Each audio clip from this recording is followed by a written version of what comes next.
नहीं, कोई रेस्ट नहीं होता बेटा, कोई नहीं होता।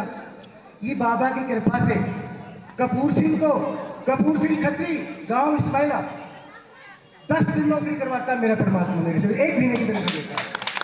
10 दिन नौकरी, कोई सोच सकता है ऐसे संसार में ऐसा कोई उदाहरण नहीं होगा कि आप 10 दिन की नौकरी करो, महीने की तनख्वाह पाओ।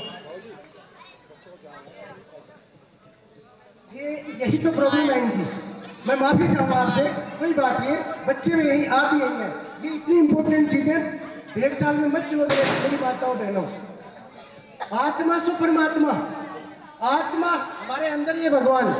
आत्मा की आवाज के अनुसार चलोगे तो सुखी, और मन के अनुसार चलोगे तो दुखी। वेरी मन हमारा नौकर है आत्मा का, और हम मन के वशीभूत होकर अच्छे बुरे कर्म कर लेते हैं। जो अंदर की आवाज आती है उसके अनुसार चलिए आप। बहन जी ने सिकंदर का उदाहरण दिया, कितना बढ़िया। सिकंदर महान ने 30 साल की नौकरी में, सॉरी 30 साल की उम्र में सारी दुनिया फतह कर ली। फिर कहता व्हाट नेक्स्ट, अरे सारी दुनिया तो तूने जीत ली। दगामी कहता है तू अपने आप को जीत, अपने मन को जीत, जब तू सच्चा योद्धा माना जाएगा। और वही सिकंदर कितनी अच्छा शिक्षा देगा, इस संसार से कुछ लेके नहीं गया। जो कुछ आएगा आपके साथ परमात्मा का नाम जाएगा, जो कुछ जाएगा परमात्मा का नाम आपके साथ जाएगा, कोई साथ जाने वाला नहीं। एक पल का भरोसा नहीं है, पल प्रेमानंद महाराज का नाम सबने सुना। प्रेमानंद महाराज 18 साल से दोनों किडनी नहीं है, 18 साल से दोनों किडनी नहीं है, और उसको कौन संभाल रहा है? कौन संभाल रहा है उसको बताइए मुझे। राधा कृष्ण, एक का नाम राधा, एक का नाम कृष्ण। खूब भक्ति करो, खूब नाम जप करो, और एक चीज और जोड़ देना अपने मन में। मैं सदगुरु से जुड़ा हूँ। मेडिटेशन होती है सबसे उत्तम अवस्था, ध्यान समाधि, और उसमें लोग कहते हैं कि कंसंट्रेशन करो, फोकस करो। नो, फोकस नहीं। 10 लाख विचार हम अपने अंदर लेके जाते हैं 24 घंटे में अपने अंदर, जाने अनजाने में, जो कि मनोरोग और हृदय रोग का कारण बनता है। इसलिए आपको 10-15 मिनट, आधा घंटा बैठ के और ध्यान करना चाहिए। ध्यान किसका? किसी का नहीं, अपने आप का। अपने अंदर ही परमात्मा है, तो अपना ध्यान कीजिए और विचारों के दृष्टा हो जाइए। विचार अपने आप विदा हो जाएंगे, करने की जरूरत नहीं है, अपने आप विदा बन जाएंगे। सबसे उत्तम अवस्था है ध्यान।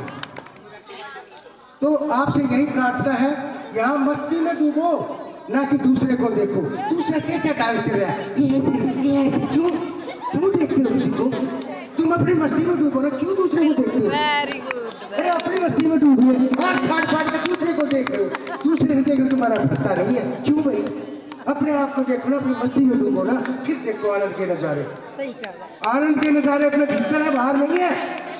तो प्लीज आपसे रिक्वेस्ट है, जब भी आओ आंखें बंद करके इसकी मस्ती में डूबिए, और फिर देखो ये कैसे आपके बेड़ा पार करता है। ये सच्चाई है।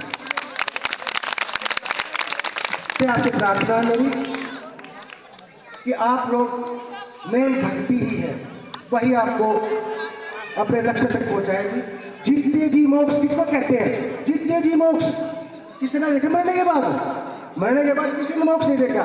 जीतने जी मोक्ष किसको कहते हैं? हर स्थिति में प्रसन्न हो जाए, हर स्थिति में दुख आए सुख आए, लाभ आए हानि आए, जीवन हो मरण हो, हर एक अवस्था में सम हो जाना ही समाधि, मोक्ष और सबसे उत्तम अवस्था है।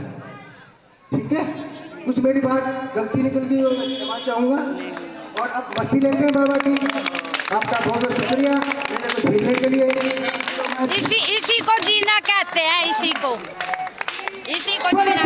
नरेश की, सतगुरुदेव भगवान की, श्याम प्यारे की, और मेरे श्याम की कोटि कोटि बधाई आप लोगों को, कोटि कोटि बधाई देना मेरी। Thank you. और तो सब देखो, वृंदावन ओडी कर रहे हैं।